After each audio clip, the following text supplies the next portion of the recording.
Okay, so you've been decluttering and it's been easy enough up till now because you've just been getting rid of junk that you don't want, right? But then you get to a category like this, full of stuff you love, and you stall because you think, there's no way I can get rid of any of this stuff. How can I possibly part with this? Never fear, decluttering expert here, and I have some advice that I think you are going to find surprising. Let's go.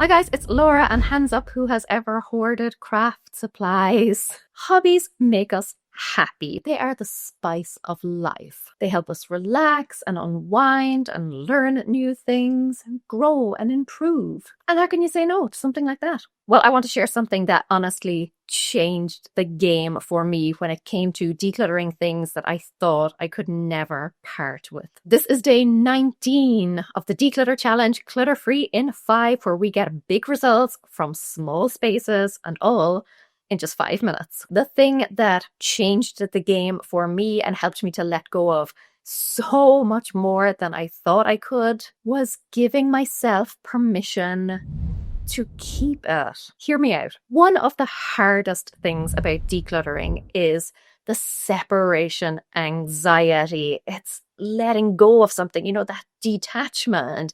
Very often we have spent years accumulating this stuff. So to just let go of it so easily, there is fear attached there. Fear of change, fear of maybe I'll need it someday. We've all experienced that fear and that anxiety. Maybe I will find the perfect pair of shoes finally to go with this dress that I've had for a decade and I've never worn. That is perfectly normal, and we all experience that. It is the fact that as humans generally we don't like change, and that stuff that we have been surrounding ourselves with for so long has basically become a bit of a security blanket. We're just so used to it. It is just so much a part of our everyday that the thoughts of parting with it sometimes can leave us, with the heart palpitations. There's also another reason, and that is sometimes when we get rid of something,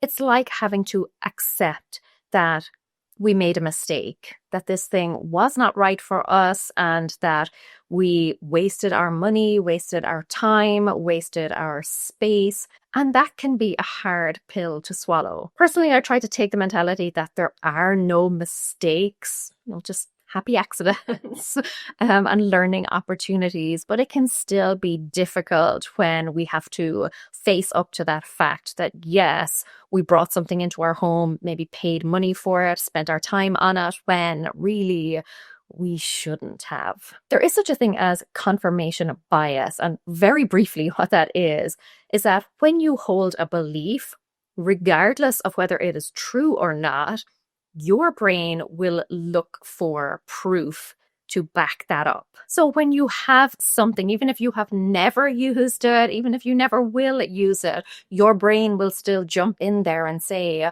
oh, well, maybe you could use it if this situation arose, or if you found this other thing to pair with it, that would be perfect.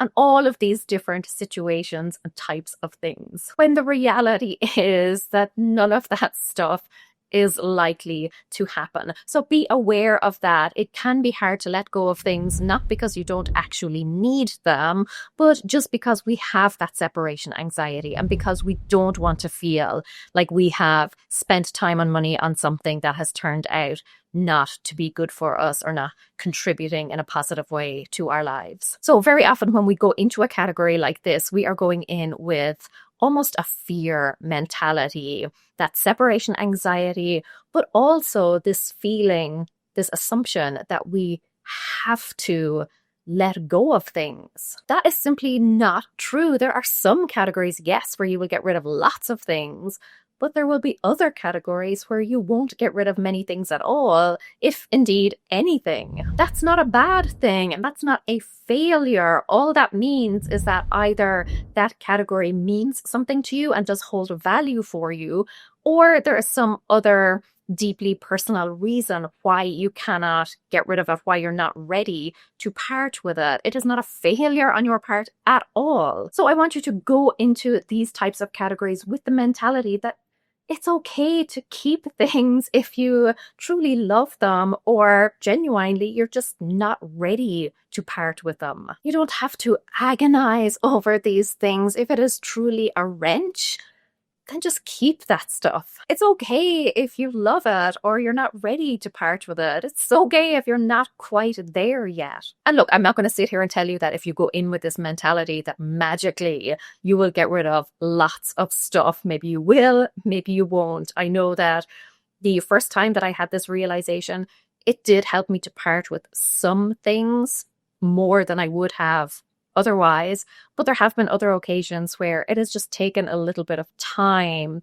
It planted the seed for me, but I needed to mull it over and allow that seed to grow. So while I did keep some things at the time, it grew for me and I became more comfortable with the idea that I could then part with it. Sometimes you have to give yourself permission to keep something in order to accept that you can actually let go of it. I want you to remember at this stage why you are decluttering. So let's take this right back to your vision. You would have written down why you wanted to do this, what you wanted to feel in your home, and the types of things that you wanted to be able to do. It is possible that one of the things that you want to do is related to this category: hobby stuff, craft stuff, all of the stuff that you love to do.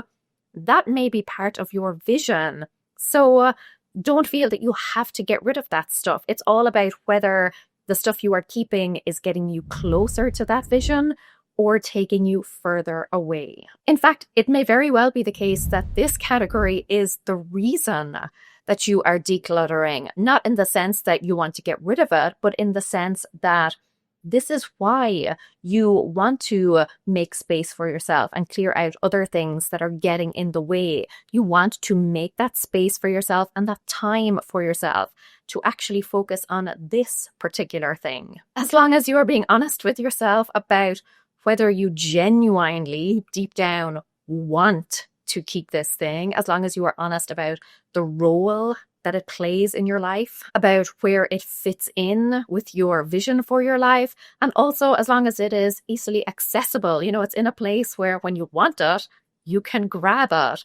Those are the only things that are really important. And then just go through each item, asking yourself the questions and making sure that that item is adding value to your life and that it is stored in such a way that it is not only easy to access and get out, but also, as I know is a problem with crafting things, it's also easy to put away.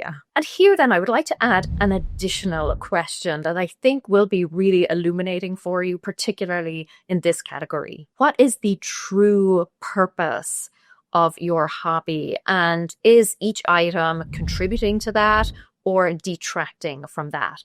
Let me explain. When we think of hobbies, very often we think of the fact that it's a way to relax and unwind and de-stress. But there may also be other reasons why you are engaging in a hobby. For some people, it may be a chance to challenge themselves and to grow and to pick up a new skill. They might like that idea of personal development and just always having something on the go that is slightly mentally taxing for them or even physically taxing. It might all be about improvement, or it could also be about community.